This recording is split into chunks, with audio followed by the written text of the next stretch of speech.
Sejam todos muito bem-vindos a mais um TV Pet Show. E olha, o programa de hoje, vocês estão vendo, tá cheio de matérias incríveis. Dá só uma olhadinha que nós preparamos. Vamos falar sobre o uso da cannabis na medicina veterinária. A doutora Amanda Luiza fala da perícia realizada em animais. E você vai se apaixonar pela Juma, uma linda cão-terapeuta. E ainda tem Meu Pet é Lindo. Não sai daí, é daqui a pouquinho. Apoio Cultural, Optivet, oftalmologia veterinária e diagnóstico avançado. Na Optivet, o cuidado e a excelência andam juntos. Exclusiva ambulância para transporte de animais totalmente equipada. Novos exames de ultrassonografia. Tomografia computadorizada multi-slice 16 canais, com tempo reduzido de anestesia. Laboratório de análises clínicas. Atendimento estendido até 21 horas e muito mais. A excelência que você confia é Optivet. E eu estou aqui com a doutora Beatriz Martins, médica veterinária, que atua na área de animais silvestres e exóticos e no uso da cannabis na medicina veterinária. Tudo bem, doutora? Tudo bem, e você? Tudo bem, doutora. Muitíssimo obrigada por aceitar nosso convite e para falar de um assunto que, assim, está se expandindo e vem se mostrando como solução também para várias patologias, né, doutora? Isso. Agora, o que acontece? A gente sabe que funciona, sabe que dá um bom resultado, mas muita gente não procura porque não sabe em que situação procurar. Sim. Quando que eu devo recorrer, doutora, ao tratamento com a cannabis? É muito comum essa dúvida, eu acho que é a dúvida que eu mais recebo, assim, tanto na clínica como no Instagram, nas redes sociais, é quando utilizar. E eu posso falar um pouco da minha rotina, eu acho que dá uma esclarecida muito boa nessa questão de quando utilizar. A cannabis, ela é excelente como um suplemento alimentar, como qualquer coisa, mas na questão das patologias, eu acho que a minha maior rotina clínica é no controle de dor.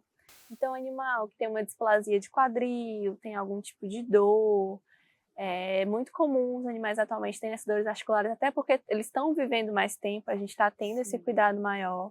Então, a gente utiliza muito o controle de dor. No controle de crises convulsivas também, a gente pode utilizar tanto somente a cannabis, como a cannabis em associação a outras medicações. A gente também tem uma resposta muito boa.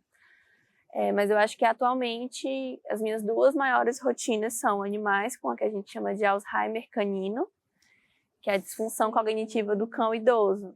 Então, é aquele cãozinho mais idoso que começa a ficar meio perdido dentro de casa, começa a ficar meio desorientado, troca o dia pela noite. É o Alzheimer canino. É o que a gente chama de Alzheimer, mas é conhecido como disfunção cognitiva do cão idoso.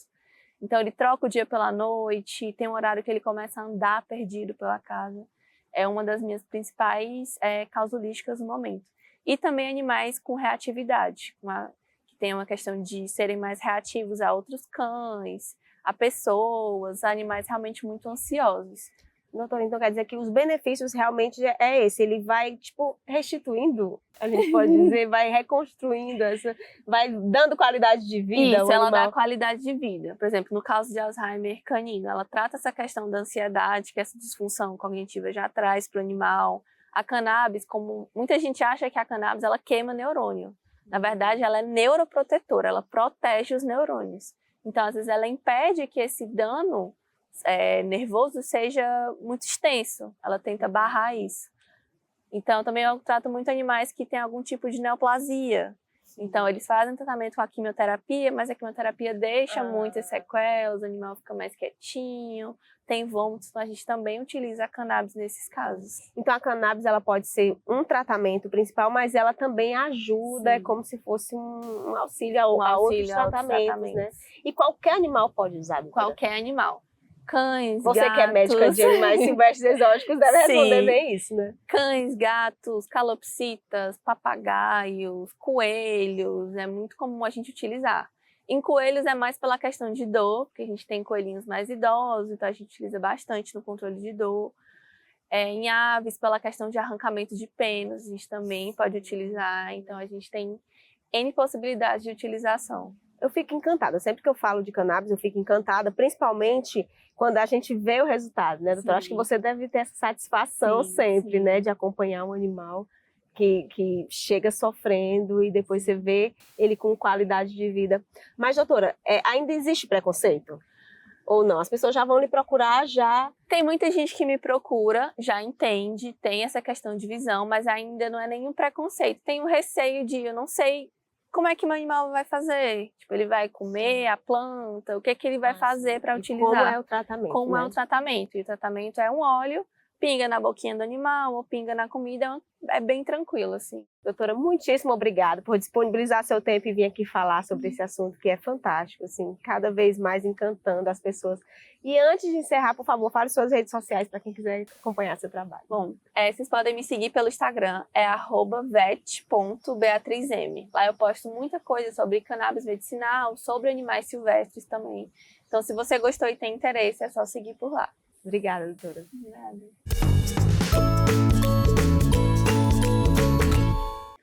Minha pet dica é sempre associar o tratamento da cannabis com o adestramento, no caso dos cães ansiosos e também dos cães reativos.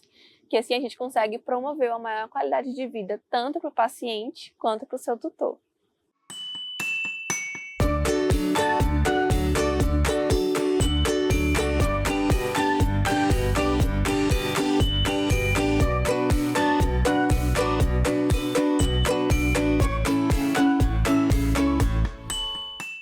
Eu estou aqui com a doutora Amanda Luiza, médica veterinária e pós-graduanda em medicina veterinária do Coletivo. Tudo bem, doutora? Tudo bem, Catuxa. Olha, muito obrigada por aceitar nosso convite e para falar de um assunto que nunca foi falado aqui na TV Pet Show, que é pouco conhecido, acho que tanto por mim como também por quem está em casa, que é a perícia veterinária. Explica pra gente, doutora, o que é a perícia veterinária. Então, Catuxa, deixa eu te contextualizar um pouco, né, do contexto da proteção animal e do avanço, né, da proteção aos animais para a gente chegar nesse advento da perícia veterinária com relação a combater maus tratos.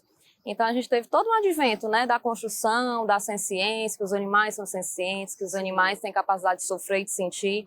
A gente não pode mais maltratar, deixar acorrentado, arrastar no meio da rua, porque o animal é meu, eu posso fazer o que eu quiser, né? Antigamente tinha muito isso, o animal como posse, o animal é meu, eu faço o que eu quiser.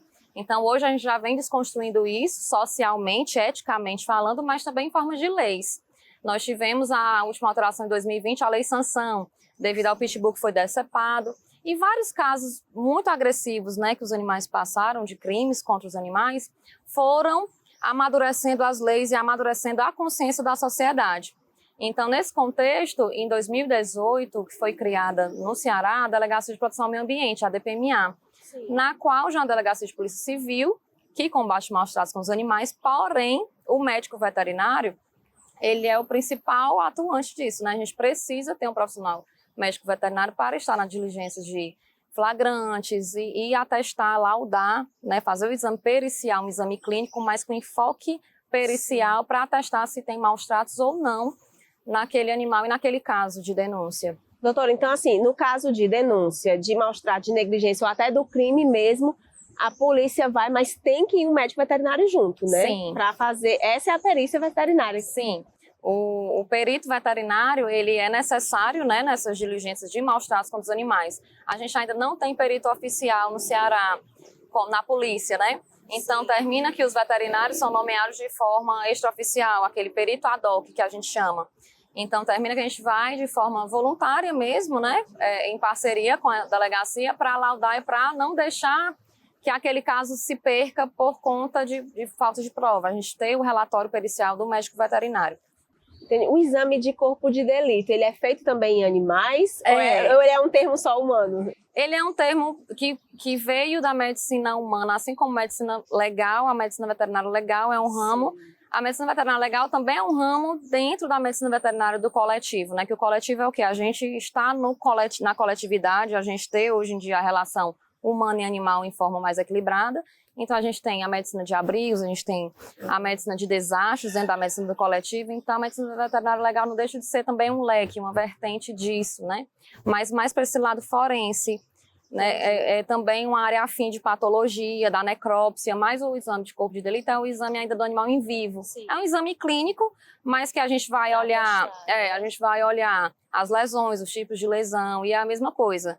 Trauma com objeto contundente, pérfuro cortante, né? Então, o animal que leva tiro, o animal que sofre uma facada, que leva uma pedrada, como teve esse ano, o animal que levou uma pedrada e desmaiou na rua, o animal que foi arrastado, animal que foi arrastado na moto, né, numa cidade no interior, e esse animal foi periciado, a gente precisou fazer um laudo, né, veterinário para participar também desse processo. Então, todos esses casos violentos ou de negligência, eles são obrigatoriamente ter que ter a avaliação e a presença do médico veterinário. Por isso é tão importante difundir e ter cada vez mais instituições e vagas para concursos, enfim, que atuem nessa área, né? Doutora, tem como dizer assim as principais demandas ou não tem? É uma surpresa cada coisa que acontece? Olha, são coisas assim, são casos, né? Tem muito caso de negligência, sim, onde o animal está acorrentado, o animal está preso dentro de casa sem assistência. Eu acho que é a maior parte, sabe, Catuxa? Porque as pessoas ainda não têm noções de guarda responsável. E a gente tem que educar e punir, né? Então, para punir, a gente tem que difundir a noção de guarda responsável. E também tem isso também, as diligências, elas são educativas. A gente pode também não só acusar ou retirar o animal, dependendo da gravidade do caso, mas também educar, marcar uma visita para 30 dias, olha, você vai dar remédio tal, você tem que limpar melhor, né? Manejar esse ambiente e educar, orientar. Porque a gente também sabe que não tem lá para todos os animais, não tem um local que leve esses animais sempre. Então, a mediação de conflito, né? Sim. A educação e tentar orientar de uma forma não punitiva, muitas vezes é muito eficaz também, mas também é necessária a presença do médico veterinário nisso. É muito importante a gente falar dessa técnica, mas quando se trata de animais, a gente sempre tem aquela curiosidade. A emoção bate, doutora, quando vê um caso muito assim, nossa, extremo. A emoção bate, que eu tô com um monte lá em casa. Termina se envolvendo, né? Então, assim, é muito doloroso ainda você chegar no canto onde o animal tá num ambiente extremamente sujo, um animal com pelo de 5 meses ou mais, sem tosar, sem banhar, né? E nós tivemos muitos casos simbólicos esse ano na atuação da delegacia, da DPMA, que mostra que cada vez mais a gente vai ter que coibir maus tratos. Não deixa também de ser uma função educativa para a sociedade, sim, como um todo, perceber que não mais tolera, né, esse tipo de situação. Então é muito desafiador.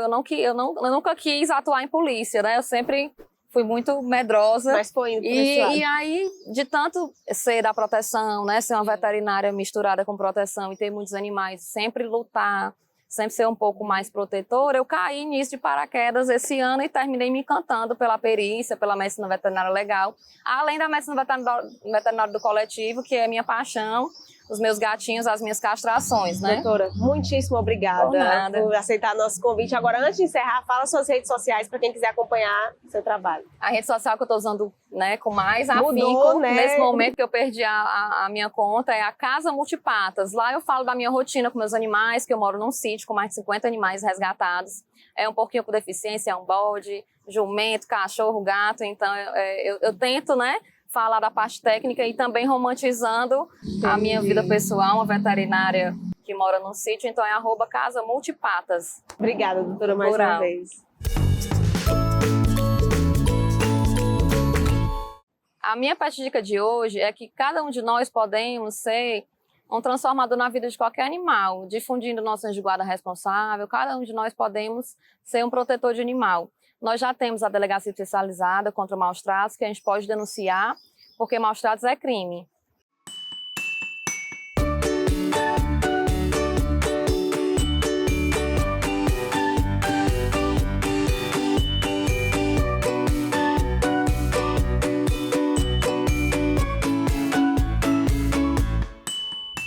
Gente, olha só quem está aqui comigo hoje. Bairiane Ferreira, psicóloga, que é tutora da Juma, que é cão-terapeuta. Tenho certeza que vocês vão terminar essa matéria apaixonada, assim como eu já estou apaixonada pela Juma. Bairiane, obrigada pela disponibilidade de vir aqui conversar com a gente. Por nada. Prazer, obrigada pelo convite. Nós que agradecemos. Bairiane, fala um pouco de como surgiu essa ideia da Juma virar cão-terapeuta.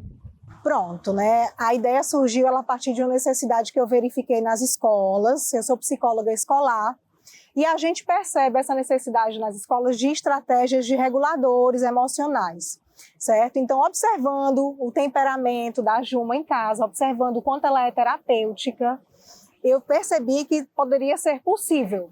Então a gente começou a treinar, fazer os treinamentos, adestramentos, para que ela pudesse ir nas instituições como uma estratégia reguladora emocional, para acolhimento, para promover socialização, tanto com crianças típicas como com crianças atípicas. Ai, que incrível. Isso já partiu de você, logicamente, né? Com uma profissão tão linda. Obrigada. Dessas.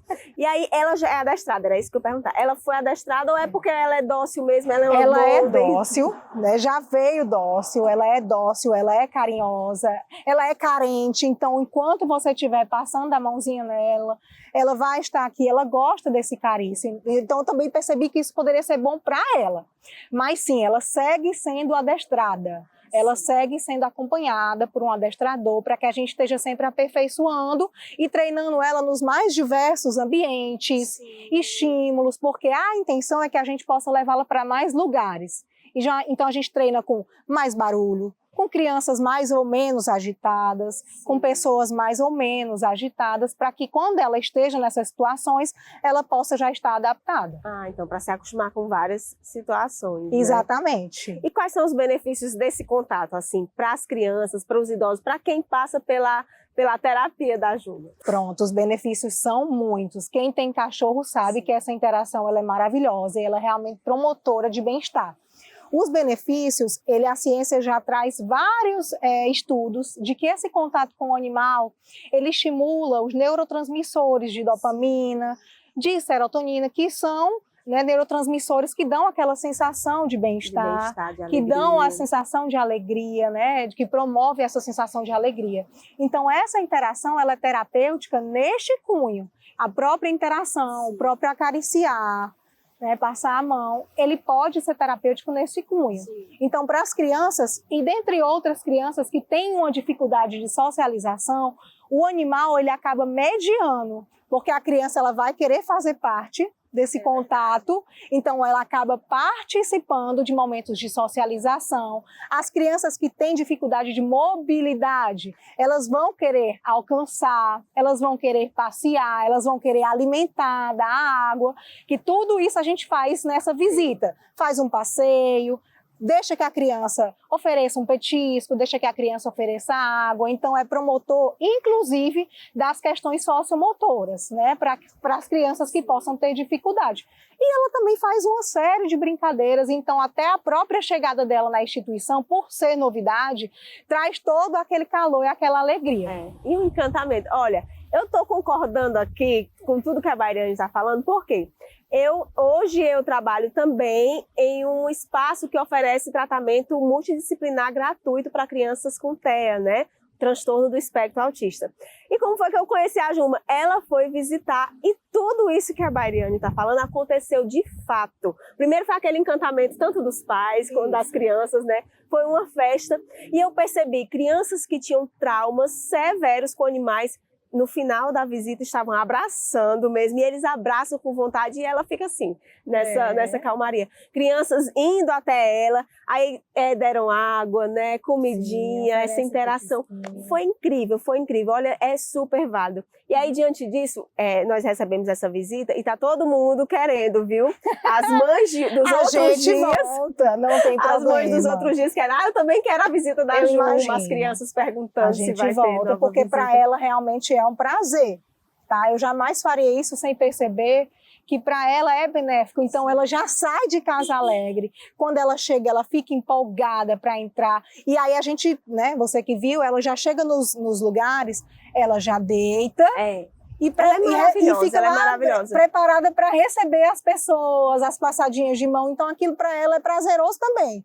Então, é importante também que a cão-terapia ela seja benéfica para todos os envolvidos. Se você percebeu que o animal está bem, está sendo respeitado, a gente pede que as instituições façam uma sensibilização para receber esse animal, porque não é um brinquedo, é uma vida.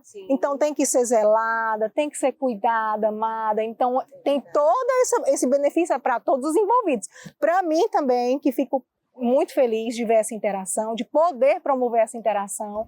Então é tudo isso, né? Bairane, esse seu trabalho é incrível. Estou assim encantada com você, com a sua sensibilidade. Mas eu queria, uma dúvida minha, você tem seu trabalho, tem sua rotina, né? Então acho que você não tem tanta disponibilidade assim de estar indo sempre. Eu queria saber como que as instituições podem entrar em contato com você para receber essa visita, tanto de criança como de idosos, como nas escolas. Como é que faz para receber a visita da Juma? Pronto, gente, essa visita ela é voluntária, certo? Ela não tem nenhum custo e basta entrar em contato através do Instagram, através das redes sociais, que a gente verifica a agenda e está indo na sua instituição. A gente pede, envia os comunicados de como que deve ser feita a sensibilização, de como que deve ser feita a organização, principalmente se for uma primeira visita. Se for criança, a gente precisa que tenha os apoios, porque tem criança que pode se assustar. E a gente pede que tenha uma organização para que todas as crianças tenham a oportunidade de chegar perto, de interagir. Então, a gente faz através desse contato via Instagram e faz os agendamentos. Muito obrigada mais uma vez, Bariane. Mas antes de encerrar, fala o Instagram. Ah, certo. O Instagram dela é a Juma_Cãoterapia. Mais uma vez, muito obrigada. De nada. Obrigada, moça.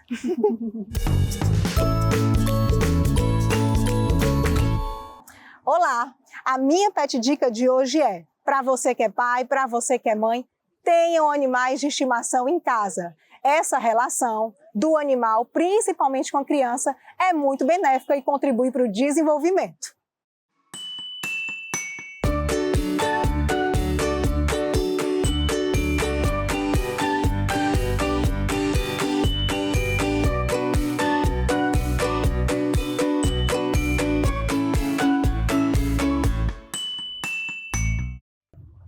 E aí, gente, gostaram do programa? Eu avisei que estava sensacional. É uma pena que já está acabando, mas não sai daí porque ainda dá tempo de deixar aquele recadinho básico. Você quer rever uma matéria ou tem uma sugestão? Entre em contato com a gente através das nossas redes sociais. Tem em casa um pet que é tão lindo quanto a Juma? Manda uma foto ou vídeo para o nosso WhatsApp. Chegou agora, perdeu o TV Pet Show aqui na TV? Dá uma olhadinha no nosso canal no YouTube, @TV Pet Show. Tem todas as matérias lá para você. Ou então já posiciona o seu celular no nosso QR Code e vai direto para lá. Eu vou ficando por aqui. Um grande beijo, meu agradecimento especial à Juma, que fez essa participação hoje no programa. Até semana que vem.